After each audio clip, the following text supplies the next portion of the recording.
मेरे प्यारे भाइयों, माताओं एवं बंधुओं, आज मैं आपको श्री परिवर्तनी एकादशी व्रत कथा सुनाने वाली हूँ।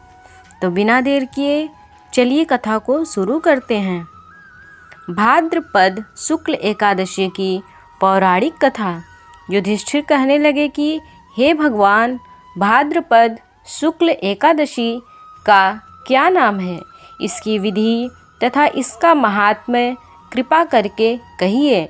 तब भगवान श्री कृष्ण कहने लगे कि इस पुण्य, स्वर्ग और मोक्ष को देने वाली तथा सब पापों का नाश करने वाली उत्तम वामन एकादशी का महात्म्य मैं तुमसे कहता हूँ।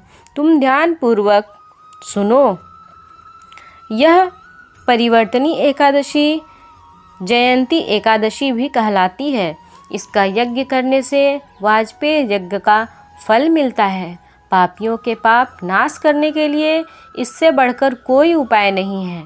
जो मनुष्य इस एकादशी के दिन मेरी वामन रूप की पूजा करता है, उससे तीनों लोक पूज्य होते हैं। अतः मोक्ष की इच्छा करने वाले मनुष्य इस व्रत को अवश्य करें। जो कमल नयन भगवान का कमल से पूजन करते हैं, वे अवश्य भगवान के समीप जाते हैं। जिसने भाद्रपद शुक्ल एकादशी को व्रत और पूजन किया, उसने ब्रह्म विष्णु सहित तीनों लोकों का पूजन किया। अतः हरिवासर अर्थात एकादशी का व्रत अवश्य करना चाहिए। इस दिन भगवान करवट लेते हैं, इसलिए इसको परिवर्तनी एकादशी भी कहते हैं। भगवान के वचन सुनकर युधिष्ठिर बोले कि भगवान, मुझे अति संदेह हो रहा है कि आप किस प्रकार सोते और करवट लेते हैं तथा किस तरह राजा बलि को बांधा और वामन रूप रखकर क्या क्या लीलाएं की। चतुर्मास के व्रत की क्या विधि है तथा आपके शयन करने पर मनुष्य का क्या कर्तव्य है, सो आप मुझसे विस्तार से बताइए। कृष्ण कहने लगे कि हे राजन, अब आप सब पापों को नष्ट करने वाली कथा का श्रवण करें। त्रेता युग में बलि नामक एक दैत्य था।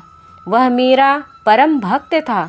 विविध प्रकार के वेद सूक्तों से मेरा पूजन किया करता था और नित्य ही ब्राह्मणों का पूजन तथा यज्ञ के आयोजन करता था।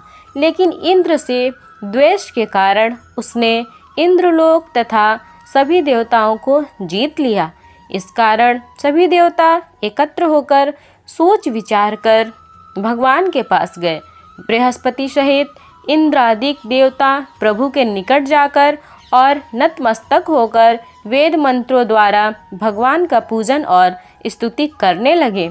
अतः मैंने वामन रूप धारण करके 5वां अवतार लिया और फिर अत्यंत तेजस्वी रूप से राजा बलि को जीत लिया। इतनी वार्ता सुनकर राजा युधिष्ठिर बोले कि हे जनार्दन, आपने वामन रूप धारण करके उस महाबली दैत्य को किस प्रकार जीता। श्री कृष्ण कहने लगे, मैंने वामन रूपधारी ब्रह्मचारी बलि से 3 पग भूमि की याचना करते हुए कहा, ये मुझको 3 लोक के समान है और हे राजन, यह तुमको अवश्य ही देनी होगी।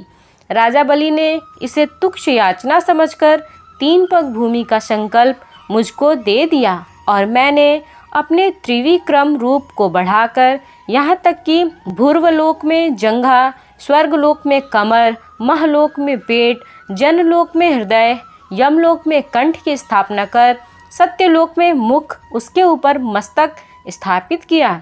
सूर्य, चंद्रमा आदि सब ग्रह, गण, योग, नक्षत्र, इंद्रादिक देवता और शेष आदि सब नागगणों ने विविध प्रकार से वेद सूक्तों से प्रार्थना की। तब मैंने राजा बलि का हाथ पकड़कर कहा कि हे राजन, एक पद से पृथ्वी, दूसरे से स्वर्गलोक पूर्ण हो गए हैं, अब तीसरा पग कहाँ रखूं। तब बलि ने अपना सिर झुका लिया और मैंने अपना पैर उसके मस्तक पर रख दिया, जिससे मेरा वह भक्त पाताल को चला गया।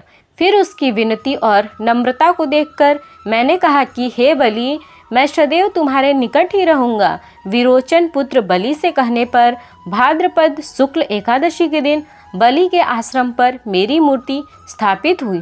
इसी प्रकार दूसरी क्षीर सागर में शेषनाग के षष्ठ पर हुई। हे राजन, इस एकादशी को भगवान शयन करते हुए करवट लेते हैं, इसलिए तीनों लोकों के स्वामी भगवान विष्णु का उस दिन पूजन करना चाहिए। इस दिन तांबा, चांदी, चावल और दही का दान करना उचित है। रात्रि को जागरण अवश्य करना चाहिए। जो विधि पूर्वक इस एकादशी का व्रत करते हैं वे सब पापों से मुक्त होकर स्वर्ग में जाकर चंद्रमा के समान प्रकाशित होते हैं और यश पाते हैं। जो पाप नाशक इस कथा को पढ़ते या सुनते हैं उनको 1000 अश्वमेघ यज्ञ का फल मिलता है।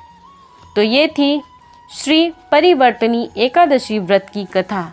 अगर आपको ये कथा अच्छी लगी तो मेरे चैनल को ज़रूर सब्सक्राइब करें।